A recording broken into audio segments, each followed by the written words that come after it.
Hello there, and welcome to Creatures of London, North London edition. This is our fourth episode, so we've covered the animals of the City of Westminster, the City of London, the East End of London, and now we're on to the North London bird and feathered friends who've featured in our history. My name's Rebecca. I've been a London tour guide since 2006 and a virtual tour guide since 2021. And the gentleman on my left. I am Gordon. I've been a tour guide since 2000 and virtually likewise since now. And on we go. So for those of you familiar with the geography of London, we are going to cheat a little bit about what is considered North London. So basically we're including a bit of that bit of Westminster that bulges up. We're considering that as North London. So that sort of area is going to be our North London. And there it is on Google Maps. And we're going to start out with a story that I couldn't elegantly squeeze it in anywhere else, but I really wanted to tell it. It's down in sort of Bloomsbury area, 36 Tottenham Street, where a woman named Isabella Amy was living in 1867. Her house would have looked like the buildings on the left, but it was actually on the right, where the modern building is now. Isabella Amy was living at her home on Tottenham Street. Her husband had left her some months before. He was living with another woman quite nearby. And one day in the summer of 1867, he came to see her and her only companion, who was a pet cat named Toppy. George Amy got a little, they had a bit of a row, and he got violent and attacked Isabella. His hands around her throat. She was convinced she would have died if it was not for her cat, Toppy. Toppy launched herself at George Amy in defence of her mistress, apparently latched onto him sank her claws and her teeth into him, so much so that George stopped his attack on Isabella and begged her to remove the cat. She did, but had the presence of mind to call the police, who arrested George, and he did a few months in prison for the attack. But good old Toppy, everyone should have a cat like that. And we're moving on. Before we get into the actual animals, we wanted to talk about a few zoologists who have links to North London. You've got the first one, haven't you? At 38 Marlborough Place in St John's Wood is a blue plaque for Thomas Henry Huxley. Huxley had a rocky start in life, with his father losing his job when Huxley was only 10 years old. He didn't receive a formal education and was entirely self-taught, becoming an expert in zoology and paleontology. He went on to become a leading figure in London's scientific community. He was the first scientist to suggest that the feathered dinosaur Archaeopteryx was the ancestor of all birds. He was also the first to publish a book on the evolution of man. His most well-known moment came during a debate about evolution at Oxford University in 1860, when he argued in support of Darwin's ideas. The most famous moment came when Samuel Wilberforce asked Huxley if he was descended from monkeys on his mother or his father's side.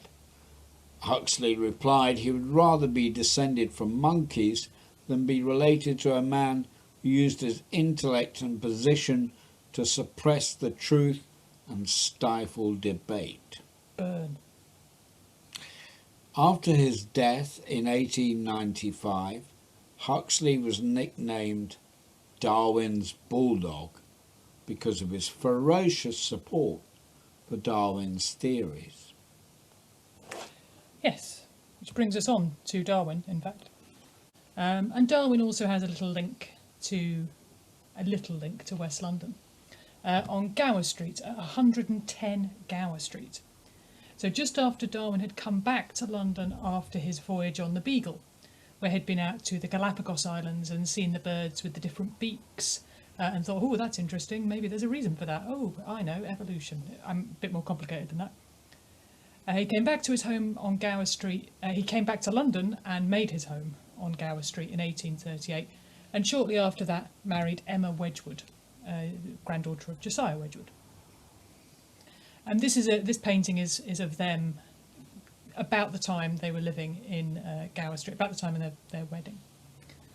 They loved their little house on Gower Street. They nicknamed it Macaw Cottage because it was very colourful, the decor, the wallpaper, the furniture, the curtains.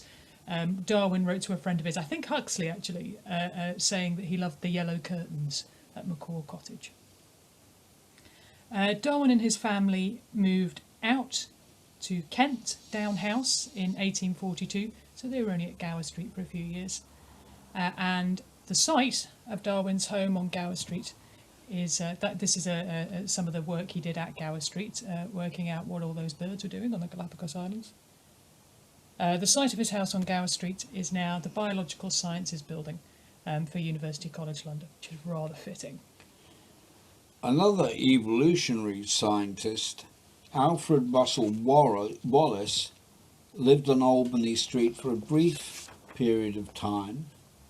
Like Huxley, his education had been thin on the ground, thanks to the financial difficulties of his family growing up.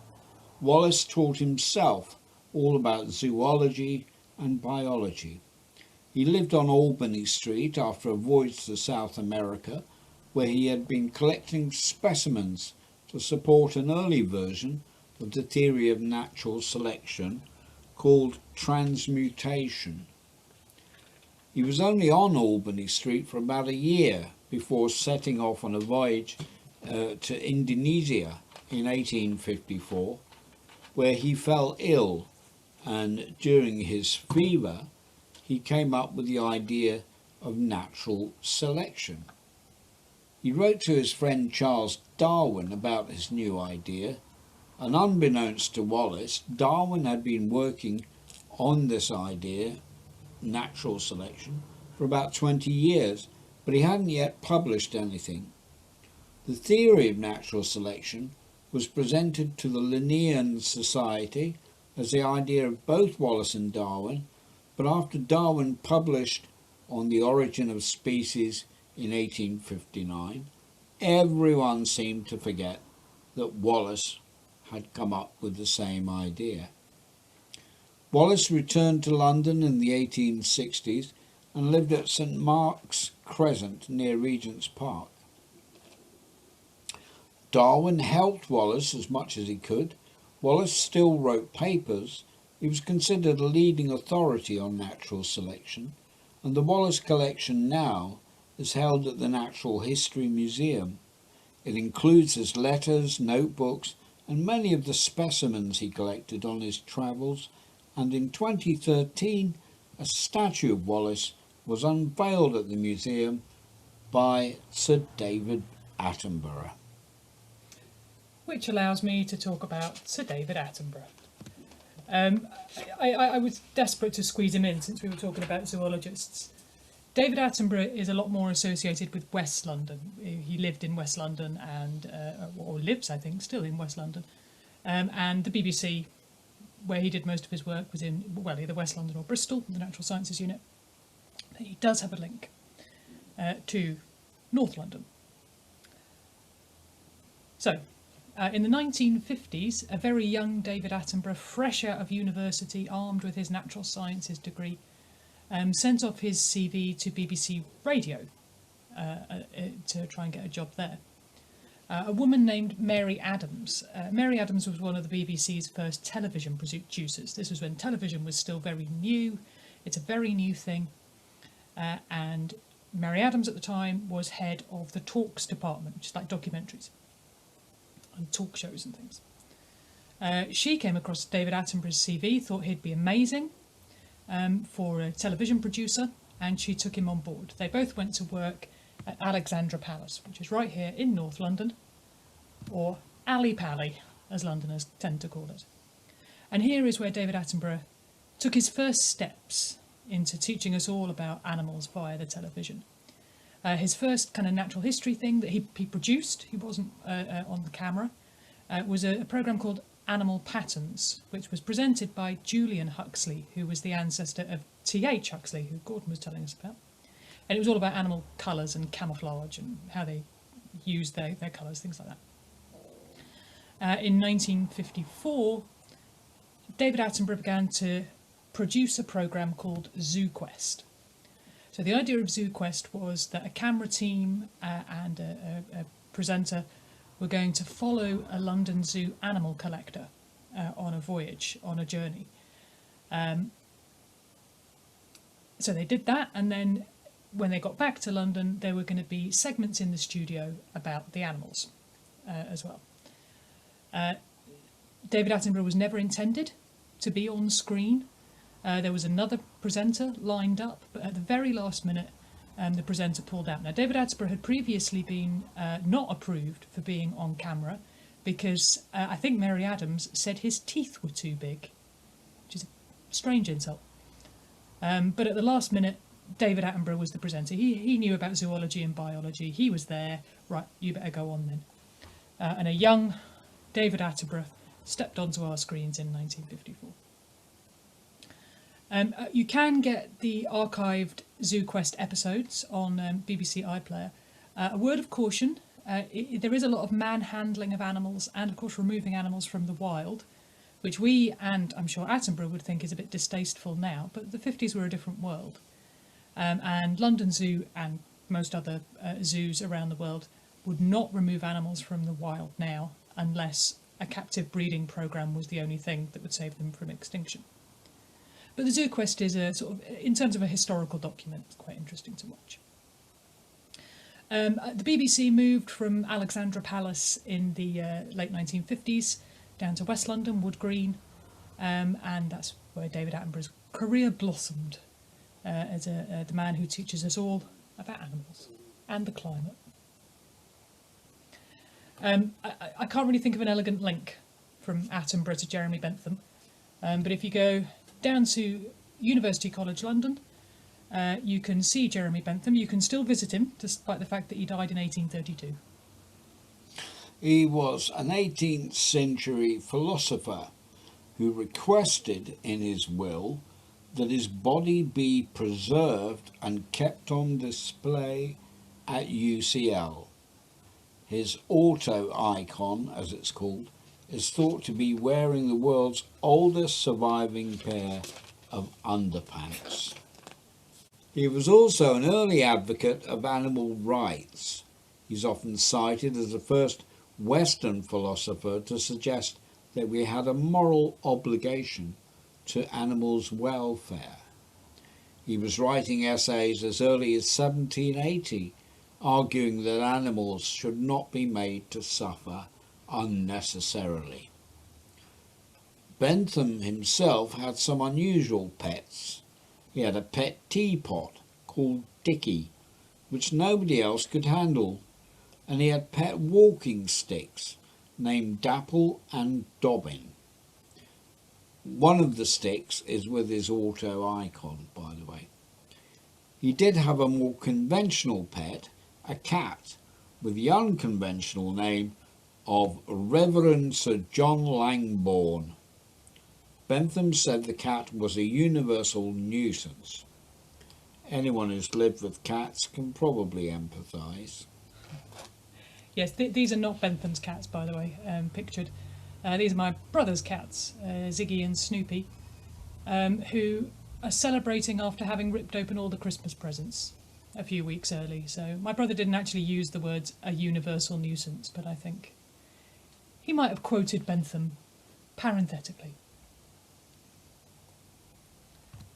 Our last zoologist is really just a clumsy attempt for me to segue into the British Museum. So the 19th century zoologist John Edward Gray got a lovely job as the curator of zoology at the British Museum from 1840. He went on to, I mean, he did a lot for kind of taxonomic classification as well. If you're a zoologist, you get all geeky about it.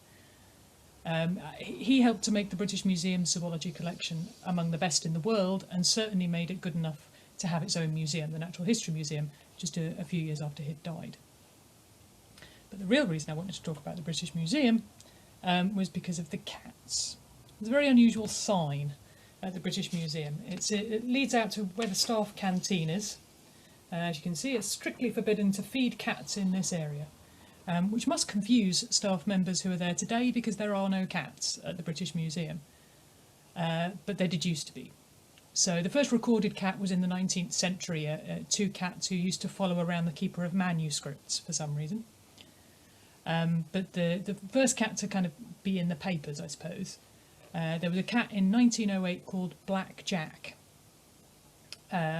Jack discovered a kitten. Well, the British Museum legend has it that he discovered a kitten and decided to teach the kitten how to hunt.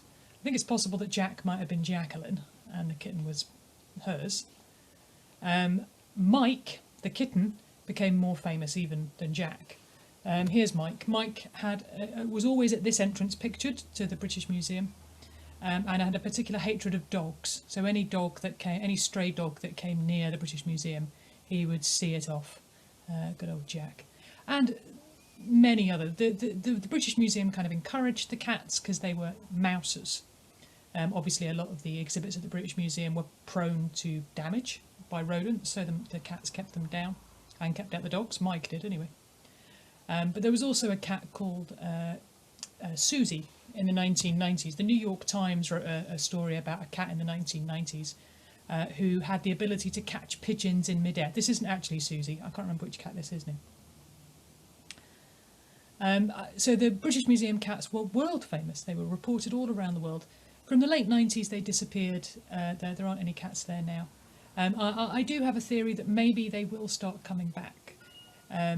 The reason cats have disappeared, perhaps, is that there are easier and cheaper and less problematic ways of dealing with pests now. But with many places turning to organic methods of doing virtually everything, perhaps the British Museum will go back to their cats. What's more organic than a cat for keeping down your mice population? But at the moment, there are no cats at the British Museum. Or at least not any living cats. The ancient Egyptians revered cats, and there are several examples in the museum's collection of mummified cats and tombs intended for or decorated with cats. There are also a number of statues of cats in the museum's Egyptian collection. One, the Geyer Anderson cat, dates from around 600 BC and is considered to be one of the museum's greatest treasures. There is another animal-related exhibit in North London, in St John's Wood, at Marylebone Cricket Club, Lord's Cricket Ground. So Lord's Cricket Ground was founded at this location in St John's Wood in 1814. It was in some other places before that. And actually, in the early days, for about 50 years, they grazed the grass with sheep. They kept the grass apparently sheep kept the grass at just the right height for cricket. So they had a flock of sheep that would graze the grass at Lord's Cricket Ground. Although they were one of the first to get a motorised lawnmower in 1864. But that's not what I wanted to talk about. Really, the sheep is interesting. It's not what I wanted to say. What I wanted to talk about was an exhibit in the small museum. So there's a little museum in the Marylebone Cricket Club, in Lord's Cricket Ground. And there's an animal there. In 1936, a cricketer, my apologies for my pronunciation if it's a bit dodgy, Jahangir Khan. He was an excellent bowler, very fast bowler. He bowled at Lord's one day in the 1930s and bowled so fast that in a scene reminiscent of cartoons all over the world, the cricket ball hit a sparrow. Sadly, the sparrow died, but was preserved in immortality forever in the Marylebone Cricket Club Museum at Lord's, and there is that unfortunate sparrow. In previous episodes of Creatures of London, I've always kind of picked an outdoor space where you can see a lot of wildlife in each particular area of London that we've hit. For North London, I've gone with the maybe obvious one of Hampstead Heath. So Hampstead Heath, here it is. Hampstead Heath is an ancient bit of land. It's first mentioned, the first kind of written record of it is in the 10th century by the Saxon king Ethelred the Unready. So it's really old. By the 19th century, it had become a destination for the wealthy Londoners who lived nearby, mostly wealthy Londoners who lived nearby, but also after the invention of the newfangled railway, by East Londoners, East Enders came up to Hampstead Heath to get a breath of fresh air rather than the East End air. By the way, top marks if you've noticed there's a dog in this image. There he is, look at him go! So it's very popular, Hampstead Heath. In the 1870s it was threatened by property developers who wanted to build on Hampstead Heath, but it was saved by the Hampstead Heath Act in 1871, which declared that London shall forever keep the heath open, unenclosed and unbuilt on. So it's been popular ever since, including with Constable, who painted this picture. And it's rich with wildlife. There is great wildlife at Hampstead Heath. They've got kingfishers and woodpeckers, kestrels and peregrine falcons and swallows and swifts and tawny owls, and great place if you're a birder. But they've also got bats, several species of bats, a very unusual mining bee, the mining bee which lives on its own and digs little burrows for itself, very unusual for a bee. And slowworms and grass snakes and terrapins even live in the Hampstead Heath ponds. They've got hedgehogs and moles, they've got fallow deer and even muntjac deer in Hampstead Heath, which you can go and see. Well, the muntjac deer you probably won't see because they're quite shy. But yes, I'm going to end my little section on the wildlife with a big picture of a baby deer, simply because,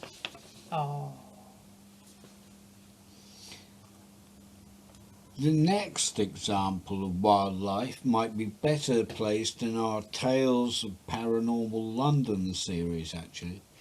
I think every big city has a legend of monstrous animals surviving in the sewers.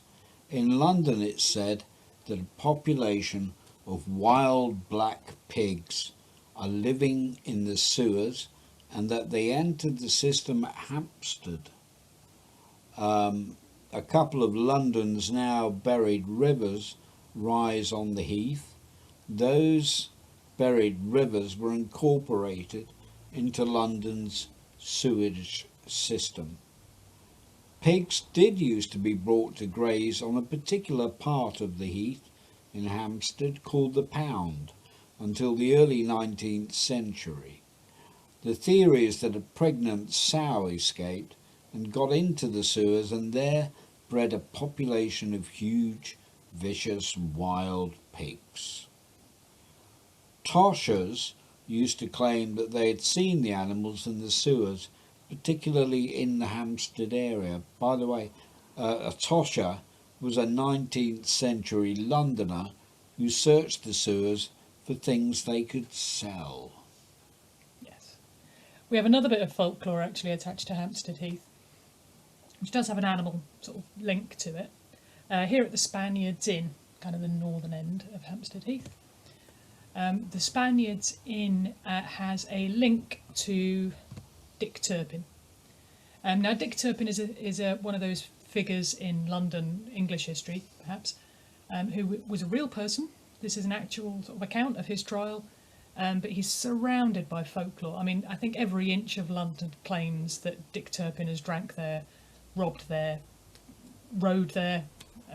So yeah, he's one of those real people who we're never quite sure what the truth about him is. But the Spaniards Inn on Hampstead Heath claim that it's where Dick Turpin stabled his horse Black Bess.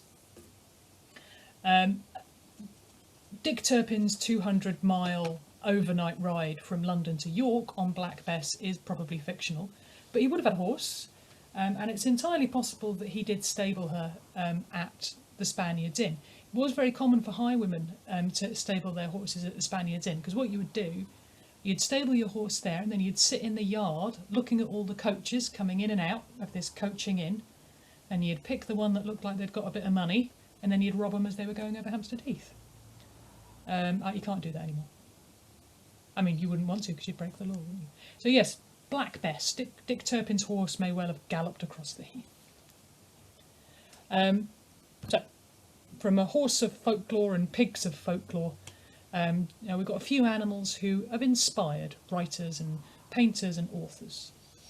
The poet Edward Lear had lodgings on Albany Street in the 1830s, while he was working at London Zoo, where he was illustrating a record of all the species of the parrot family. The result was the first comprehensive illustrated ornithological guide. Lear invented mythical creatures such as the Jumblies, the Quangle Wangle, the Pobble and the Dong with the luminous nose, I seem to recall. These sound like fantastic names, but in the 19th century many animals arrived at London Zoo with their native names, or at least the closest English equivalent. Many of those names wouldn't sound out of place in a Lear poem. He drew creatures including a whiskered yark, now known as a white-faced saki, the jellerung, now known as a giant squirrel, the red macaco, now known as a red lemur, and the eye-browed rollalus, now known as the Himalayan quail, and probably extinct. The last sighting was in 1876. Yes, very sad for the eye-browed quail. But I did find another drawing that Lear did, not of a mythical or fictional animal at London Zoo, but of himself and his cat Foss. A little sketch of Edward Lear and his 16-year-old cat Foss. I'm going on to another author, another poet in fact, who lived on Albany Street, Christina Rossetti. So Christina Rossetti lived on Albany Street for a brief period, a few decades after Lear. She did write some poems about animals, real animals, Swiftsure the swallow, Swiftsure the snout. She wrote a few nature poems. Her illustrations at the top there, not quite up to Lear's, but she was a poet, not an illustrator. And she also wrote a lovely elegy about one of her cats dying. She had a Persian cat named Muff, and she wrote an elegy when the cat died. That's not Christina Rossetti's cat, by the way, that's my friend Stephanie's cat, Betty, who's acting as Muff, standing in for Muff. A more recent feline hero coming up next. Up in Islington, on Islington Green, is a brand new statue of a cat named Bob. This is a street cat named Bob. The statue was put up in 2021. Bob was a ginger stray cat who was found in 2007 by a chap called James Bowen, who was homeless at the time and struggling with addiction. But he found this stray cat who had been injured and spent the last of his money taking the cat to the vet to be treated, and then looked after the cat while it recovered. The two of them formed such a close bond that wherever Bowen went, Bob went too. He could be seen busking with Bob. Bob busking with James. I think James was probably doing most of the busking. Frequently sort of perched on Bowen's shoulders wearing his little scarf. Very much became a local celebrity. Bowen credits his relationship with Bob with his recovery from addiction. So very important feline hero, helping his owner there. Poor old Bob sadly died in 2020 at the age of 14, and the statue of him was put up in Islington Green, very near to their patch where they used to sell the Big Issue and Busk. So another cat who saved its owner in a different way than Isabella Emmy, perhaps. Another cat statue stands in Highgate Hill. The Whittington stone marks the point where, legend has it, Dick Whittington paused as he planned to leave London for good, and he heard the bells of London ring out, "Turn again, Dick Whittington, thrice Mayor of London." This caused him to pause, obviously, and he turned again, and just as they said. The statue of the cat was added to the Whittington stone in the 1960s.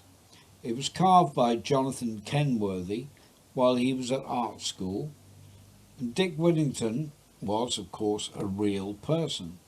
He was indeed Lord Mayor of London 3 times in the late 14th, early 16th century. Even if the story of hearing the bells on Highgate Hill is a bit far-fetched, it's no surprise that he became a folk hero. He was a great philanthropist, and he spent his fortune, which he made as a merchant, on helping poor Londoners. Whether he really had a cat or not is uncertain. The legend goes that he had a cat who was known as a great mouser. The cat earned Whittington a huge fortune by killing the rats on a boat filled with gold, and he was rewarded with more than the cargo was worth for the cat's work. In reality, Whittington was a successful merchant who made his fortune through his own business acumen.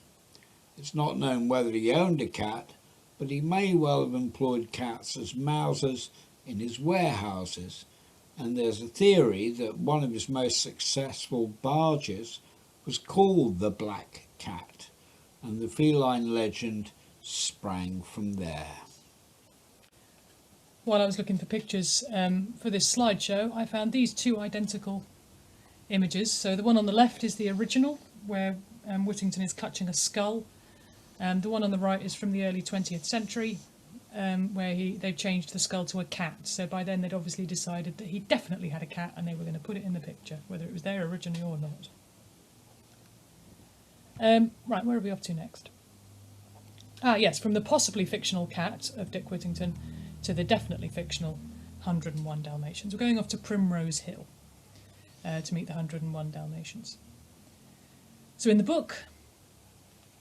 By Dodie Smith. Dodie Smith, thank you.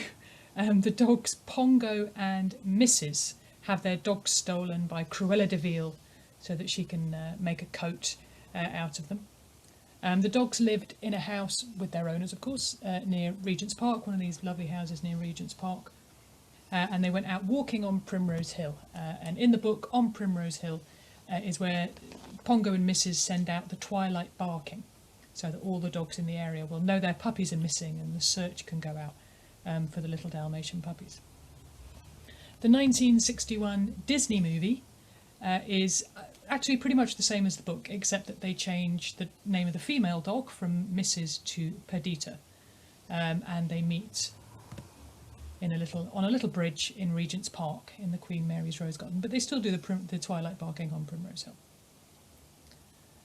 The author of the book, Dodie Smith, lived just near Regent's Park, so she lived just beside Regent's Park in Dorset Square, in the building there with the blue plaque, and she did have Dalmatians. So she had several Dalmatians, I think 7 at the time she was writing the book, and she got the idea for the book when walking the dogs on Primrose Hill, one of her friends saw all her Dalmatian dogs and suggested they would make a nice fur coat.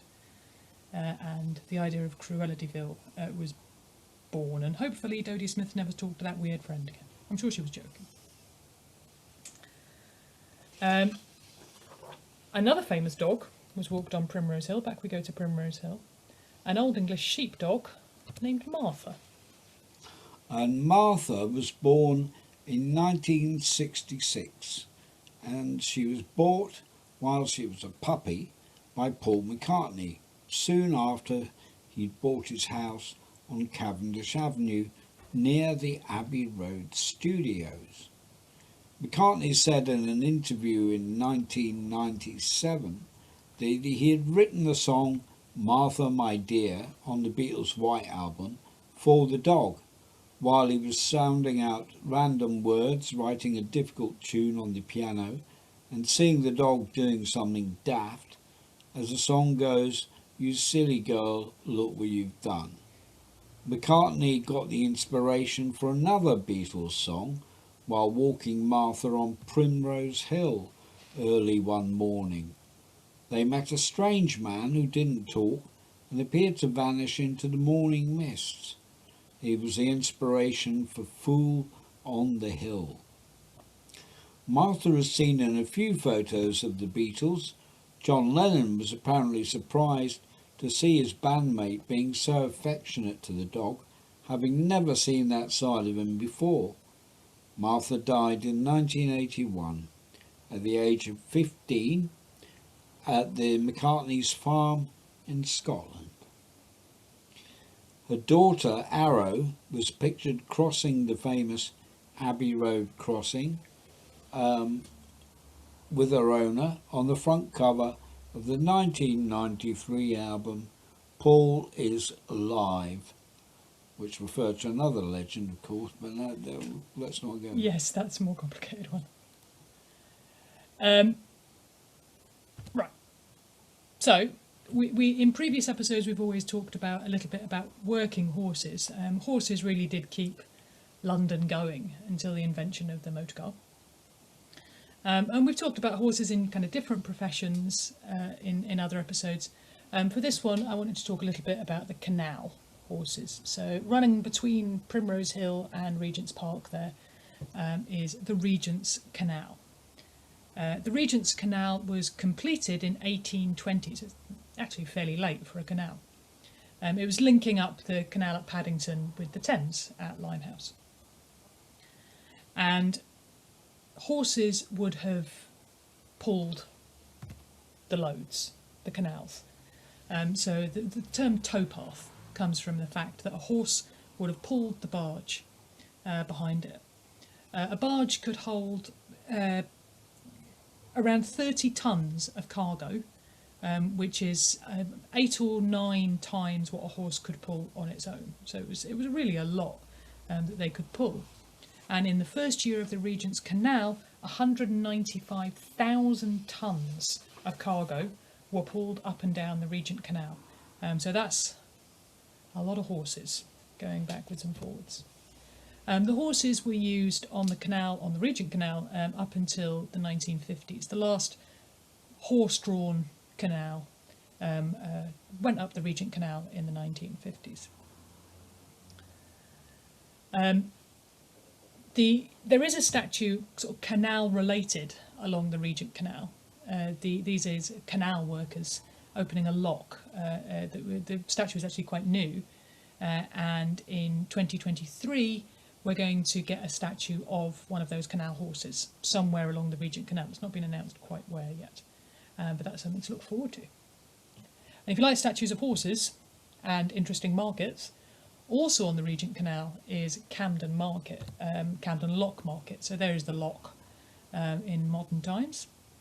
The market is based around the lock and the canal, and part of it is based in Stables Market. So they call it Stables Market or the Horse Market. And you can see here that the market stalls are in what used to be the stables there, and the ramp in the front of the photo there is where the horses would have gone in and out to the stables. And remembering this kind of horse equine history that they have at Camden Market, if you go there, there's loads of statues of horses around that area of the market. I've only picked a few, but there's this very lively statue of the horses kind of exploding out of the walls. This very hard-working farrier, very patient horse there, and the haulier horses pulling their load. So the horses at that stables in Camden Market were not canal horses. They were used by the railway, which replaced the canals essentially. But the horses still had work, and the horses were still used for work, because you had to get the cargo off the railways and to where it was going. So horses were used as haulier horses, but they were also used as shunters, so moving railway engines and railway carriages. It seems impossible, but horses are so strong. Draft horses, shire horses are so strong. And I've actually seen a video, they recreated horses shunting, and the horses are pulling it, no problem. 2 horses pulling a railway carriage, no problems. Yes. So good horse statues in Camden Market if you're ever in London. And also on the Regent Canal is the London Zoo, which we'll finish up with.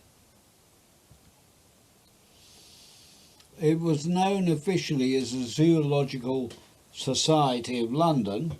It was first opened in 1828, but it was quickly nicknamed London Zoo.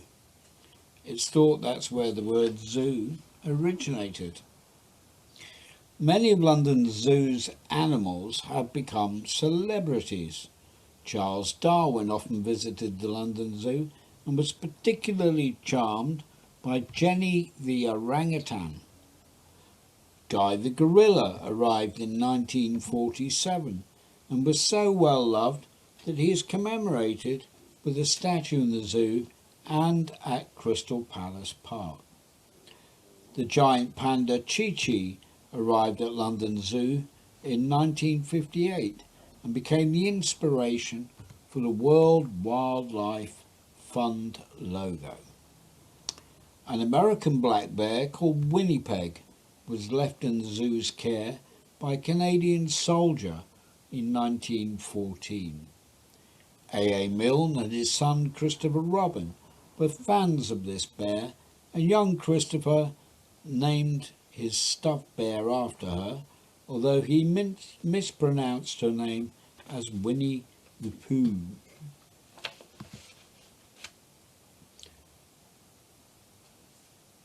Goldie the Golden Eagle was also a celebrity, and in 1965, when he escaped from his enclosure and was seen flying around Regent's Park until he was captured 12 days later.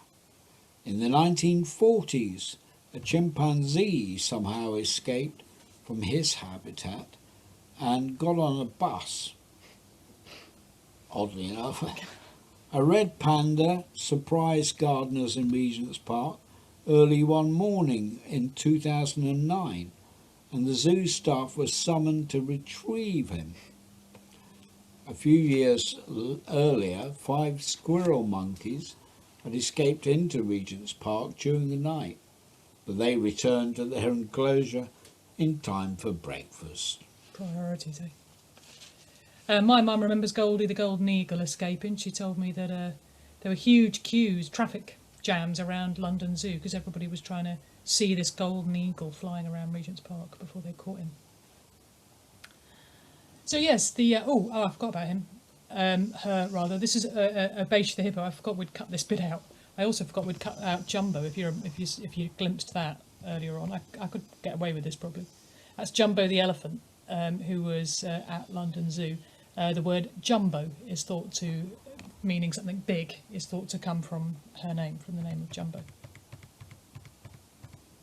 Obeish the hippo was the first hippopotamus at London Zoo and was so popular in the 19th century that songs were written about her. The hippopotamus polka was written about her, quite catchy for a sort of musical song.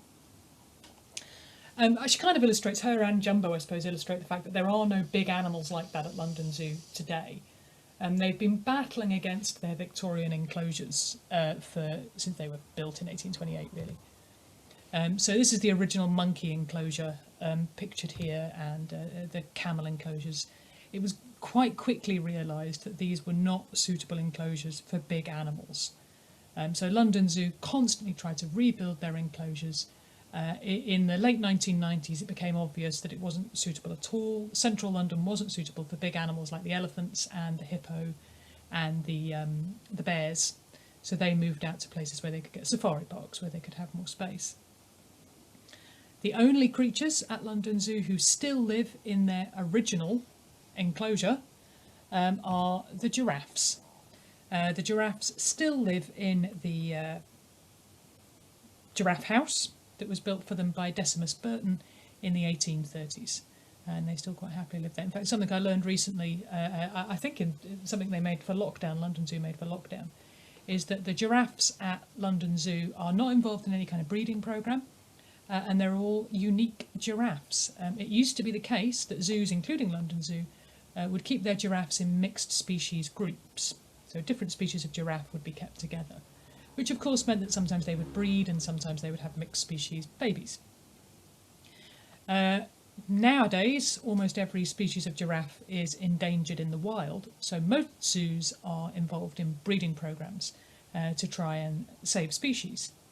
London Zoo are not involved. They are the ones who take on the mixed species giraffes, who can't stay in their home groups anymore because they're trying to save single species of giraffes. So London Zoo has all the unique giraffes, and there's nowhere else like them.